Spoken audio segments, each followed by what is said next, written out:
আহলে আপনি হাদিস মানে কি বলে আপনার কাছে শিখালে? আপনি আহলে আহলে হাদিস। আপনি আহলে হাদিস তো? হ্যাঁ, হাদিস ওয়ালা, হ্যাঁ, যারা হাদিসের প্রতি আমল করে তাকে আহলে হাদিস বলে।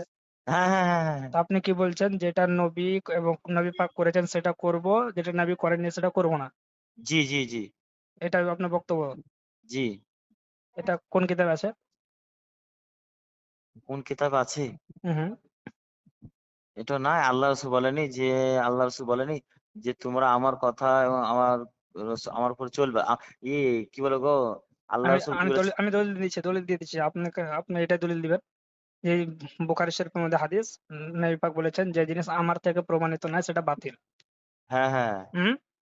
হ্যাঁ, এর কোথায় বলি, দাঁড়ান দাঁড়ান, আপনাকে শিখালি বুঝলেন, অসুবিধা নাই, আমরা দুজনাই শিক্ষা অর্জন করবো। আমি আপনাদের দলিল দিবেন যে এভাবে দলিল এটাই। তো শুনেন শুনেন, আপনাদের, এটাই তো আপনার বক্তব্য ভাই, যে যেটা হ্যাঁ, নবী আর নবী থেকে প্রমাণিত নয় সেটা বাতিল, বুখারী শরীফের হাদিস। তো নবী পাক যেটা করেননি সেটা আমরা করব না। জি, জি, জি, তো নবী পাক থেকে সহি সনদে, হ্যালো, জি, বলেন বলেন, শুনতেছি, বলেন। 8 রাকাত তারাবি প্রমাণিত নয়, তাহলে 8 রাকাত কেন পড়েন?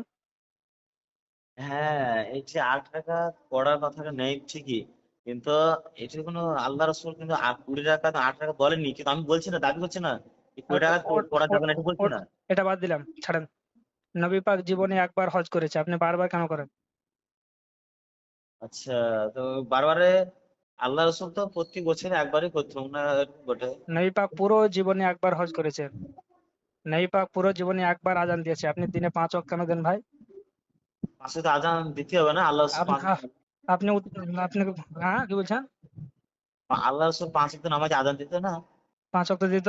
কোন কিতাবে পেলেন?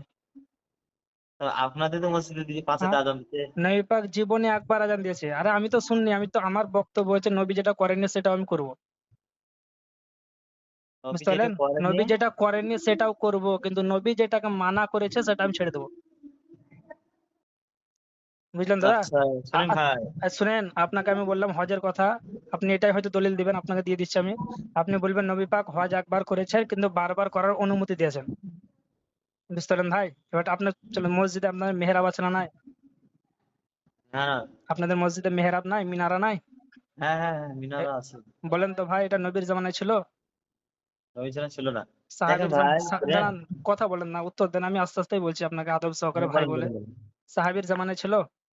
না, না, ছিল না। তাহলে যে বলবে, আপনাকে বলে লয়, যত পৃথিবীতে আহলে হাদিস আছে যারাই বলবে নবী যেটা করেনি সেটা করব না, তো তাদের মসজিদ গুলাকে আগে ভেঙে দিতে হবে। একটা মসজিদ পাকা তো হবে না, সব মাটির করতে হবে, কারণ নবী করেনি, তুমি কেন করছো? জি, জি, জি। হুম। তাই তো, শুনেন কথাটা বলি। বেটা আমার খানিক কথা বলার সুযোগ দেন। হ্যাঁ বলেন। বিদাত, বিদাত কাকে বলে? যে নতুন পৃথিবী, ইসলামের মধ্যে নতুন সৃষ্টি করা হয়েছে বিদাত, তাই হুম। না ভাই? দাদা আপনার একটা কথা বলবো আমি। বলেন। আমার বাড়ি কিন্তু খামেরডা, হ্যাঁ, বিসিয়া থেকে ও, কাছে। হ্যাঁ, হ্যাঁ, তো তো আমি শুনুন শুনুন, আমি স্ত্রীরা জামাই বুঝলেন। স্ত্রী, হ্যাঁ আলহামদুলিল্লাহ। তো আমি আমি চাই যে, যদি আমি ভুল পথে, আমি জান্নাত চাই, বুঝলেন?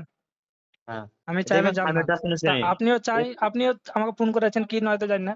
যদি আপনি ফোন বুঝার করেছিল একটি কারোর বুঝার জন্য। বুঝার জন্য যদি ফোন করেন তো আপনাকে শুক্রিয়া ভাই। না, না, আমি ফোন করার উদ্দেশ্য হচ্ছে কি, আপনি যে দলিল দিয়েছিলেন, হ্যাঁ, কিন্তু দলিলটা বাই করছি তখন একটু বুঝতেছি না। আমি বাংলা ওই জন্য বুখারী, বাংলা বই থেকে বাই করছেন নাকি? আমি একটা অ্যাপ আছে, কোরআনে অ্যাপ আছে, তো অ্যাপে মানাটা দেখছি। হুম। অতটা আপনাদের মতো অতটা ই না যে দলিল দিলে আপনি আপনি বলবেন আপনাদের সই যারা যোগ্য আলিম আছে কিনা, হ্যাঁ, বড় বড় আলিম, পেজ নাম্বার গুলা বলি, যে মানে কিন্তু পেজ নাম্বার বাংলাদেশের প্রিন্ট আলাদা, লাহোর পাকিস্তানের প্রিন্ট আলাদা, লেবানন ভারতের প্রিন্ট আলাদা, ইসলামিক ফাউন্ডেশনের প্রিন্ট আলাদা, এই অনুযায়ী পেজ আলাদা আলাদা হয়, বুঝলেন? আচ্ছা, তো আচ্ছা, আপনি অরিজিনাল বইগুলো যেগুলো আমি নাম করেছি ওই বইগুলো খুলবেন, এই আয়াত 106 নম্বর আয়াতের তাফসিরটা আপনি দেখবেন। যদি কোনো সময় আপনার টাইম হয় বা আপনাদের যারা বড় বড় আলিম তাদের সঙ্গে হ্যাঁ। যোগাযোগ করবেন।